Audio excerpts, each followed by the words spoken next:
Absent de l'antenne de Énergie depuis novembre dernier, car faisant l'objet de plusieurs plaintes pour viol et agression sexuelle, Koé dénonce la décision de la radio de LE_Carter.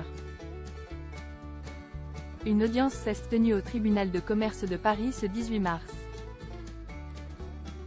Énergie avait coupé le micro de Koé le 22 novembre dernier. Une décision prise par la station alors que l'animateur est visé par 5 plaintes pour agression sexuelle et viol. L'animateur et producteur, qui occupait les après-midi et débuts de soirée de Énergie avec ses Koé, conteste le choix de la station de ne pas le réintégrer devant le tribunal. Une demande d'indemnisation pour rupture abusive de contrat. Koé et Énergie avaient rendez-vous au tribunal de commerce de Paris ce lundi 18 mars. L'animateur a ainsi demandé son retour à l'antenne ainsi qu'une indemnisation. Sébastien Koé avait d'abord quitté l'antenne, de son propre chef, le 22 novembre 2023, pensant revenir rapidement. Mais, sa demande de réintégration avait été refusée.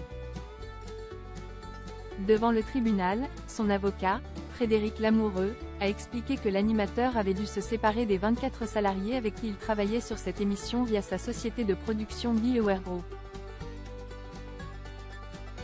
Toujours dans l'impossibilité de reprendre son activité, il réclame au groupe Énergie une indemnisation pour rupture abusive de contrat, sa société de production étant liée, par contrat, à Énergie jusqu'en 2026.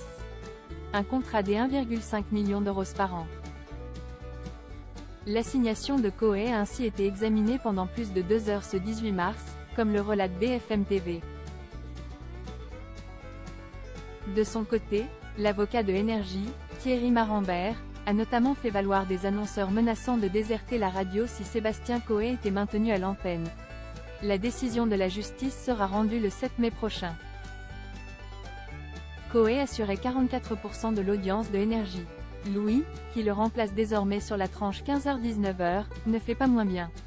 Au contraire. Les dernières mesures de médiamétrie, couvrant notamment les mois de novembre et décembre 2023, indiquent que Louis est écouté par près de 418 000 auditeurs chaque jour. La tranche avait même progressé sur un an.